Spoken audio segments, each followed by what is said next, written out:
to 49 whose lives will be saved.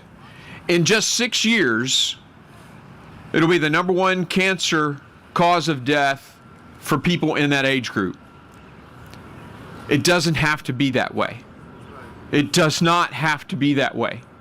If we get the word out, we will save lives. Every person we tell. With your help, getting more research done. With your help, increasing early detection. We all can be a part of saving somebody's life. You know, they say that that the painter's house always needs to be painted. I am a physician, and I ignored the symptoms. And 9 years ago, I was diagnosed with colon cancer.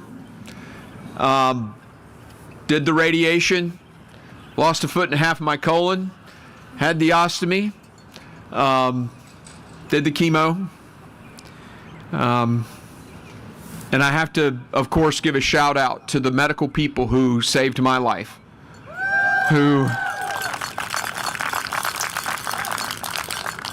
You think about studying in medical school and you never really realize the impact eventually you'll have until you're that patient on the other end of the stethoscope. And I am thankful for all of them. And I'm thankful for Fight Colorectal Cancer and this event and all the other events that continue to advance research and awareness.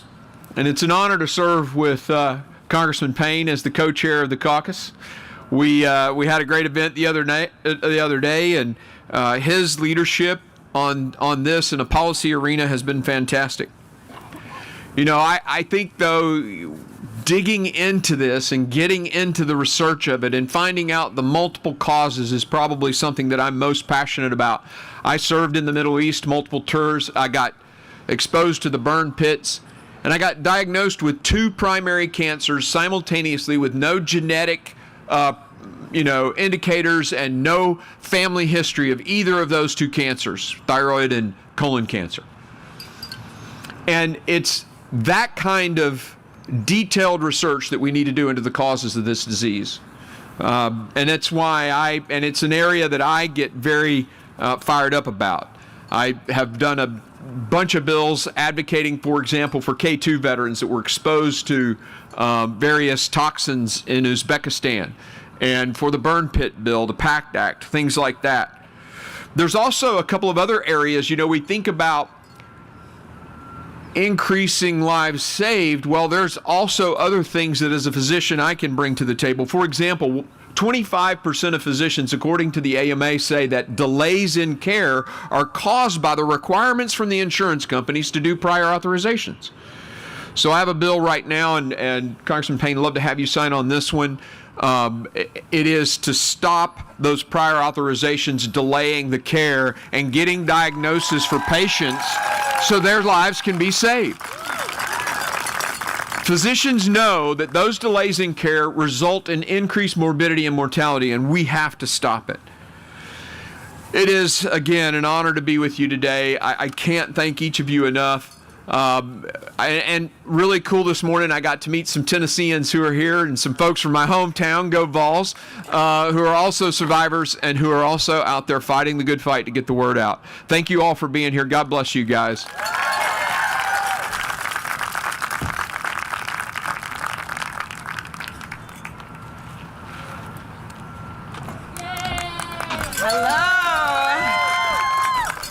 Good morning again. I have the absolute honor of introducing a very special person, a true activist, a caretaker, an artist, and a friend who I've had the pleasure of getting to know well, unfortunately through tragedy, but fortunately through hope as well, since late 2020, early 2021. I'm very excited that Simone Boseman is here today. She graced us with her beautiful artistry yesterday evening, and she's here to share a few words with us this morning. Simone?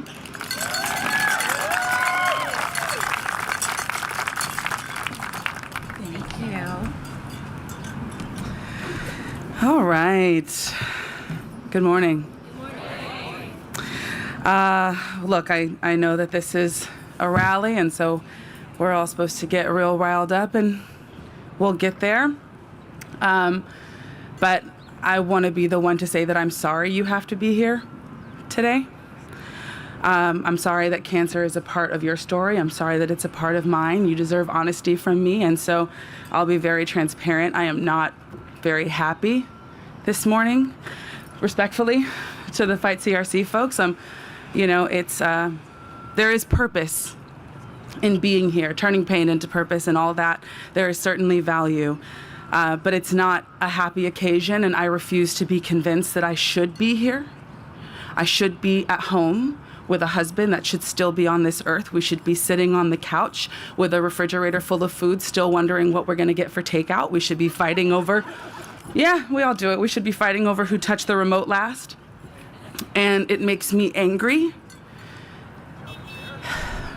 It makes me angry that a disease so treatable took him from me when all we needed to start out with was knowledge.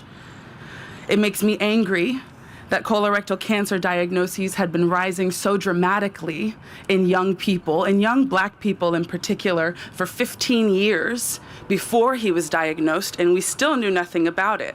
It makes me angry that we don't talk about colorectal cancer the way that we talk about other cancers and other chronic diseases. And it makes me angry that we still have no idea why it's happening. My name is Simone Boseman, and I am a caregiver. My husband was everything to me. My supporter, my confidant, my teacher, my friend. And he's gone now. He was diagnosed with early onset, late stage colorectal cancer at 39. He's gone. Like your husband, like your wife, like your brother, like your mom, like your daughter, or not like you at all. Not like you at all because you fought and you won, and you should wear that with pride, feel no guilt, feel no shame. And I'm here, and you're here, and yes, turning pain into purpose is great, but we deserve more. I used to avoid a lot of feelings that I feel much more comfortable with letting out now. Showing emotions, particularly anger, and avoiding conflict because I didn't want to make anyone feel uncomfortable. I found it challenging to speak up for myself, to advocate for what I wanted, what I needed, to set boundaries. I would stay uncomfortable so I didn't make anyone else uncomfortable. And I would go to my husband, then my boyfriend, with all of these complaints and concerns, and I would tell him it's so hard to say no. It's hard to tell people what I think that they're doing wrong. I don't want to be mean. I have historically cared way too much about what people thought about me. I didn't feel qualified to push back. I didn't think I knew enough. I just can't. I would tell him, I really don't want to be mean. I don't want them to think I'm a mean person. And he would put one of his hands on each of my shoulders. And he would say, Simone, you can't always be nice. You can always be respectful, but you can't always be nice. And we're not here to be nice. We're here to tell some people what they are doing wrong and demand that they do it better.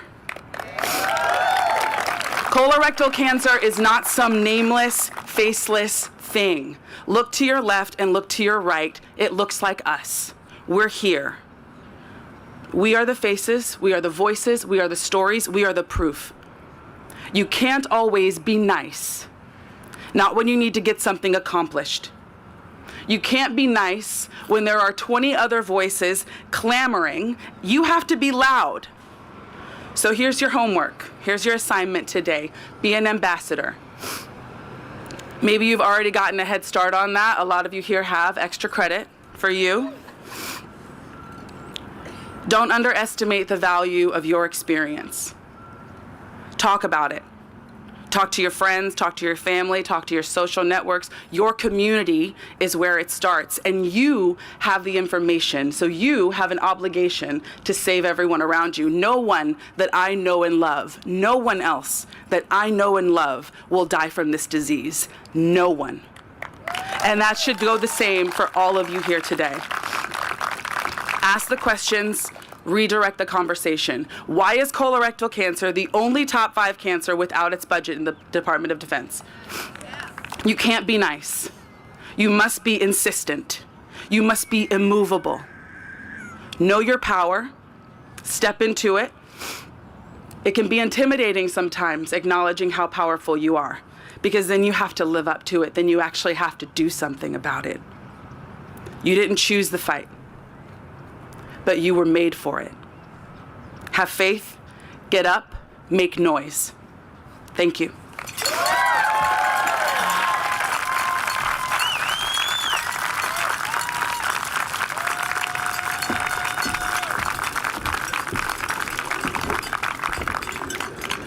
Thank you, Simone. We are here, you are here to fight together against the idea that we can't beat colorectal cancer. And our members of Congress, I just want to remind you, are our friends, but they also work for us, right? They work for us, and we are here to remind them of how important colorectal cancer is. It is a priority. It is the second leading cause of cancer deaths, and that's not what we want. We can avoid that. We can avoid the lives behind us. We can save these lives. So today is the day. You guys are prepared. You have prepared. You have your talking points. As Simone said, we are immovable, right? We're going to make change happen. I thank you all. I wish you the best day. Stay strong. Stay connected. Keep moving. We're going to get together for a group picture, but this is a rally, so I really want to end it like, are we ready? Okay? Are we ready? Okay. All right. I can't end a rally without like being ready to go. Okay? We are ready to go. Fired up and ready to go. So we're going to take a quick picture, and then you guys are going to go off to meetings. Our staff will be on the Hill for you all day. If you have any questions, you have your mentors, you have your new friends and family, but you're going to have a great day, and it's going to be gorgeous. So thank you guys so much.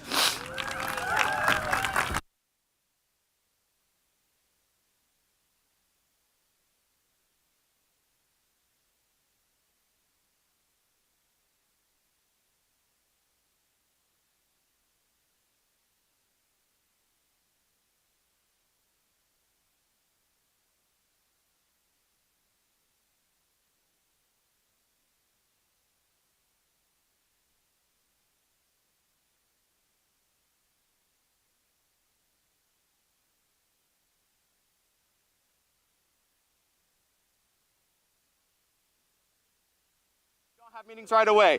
So first things first, we're gonna make 2 rows. So a group of photo up here, a group of people up here, and then a group of people in front of the podium in the gravel. We have to push the chairs back a little bit, but we're gonna gather up here for a group photo. Thank you. Yeah, you got it.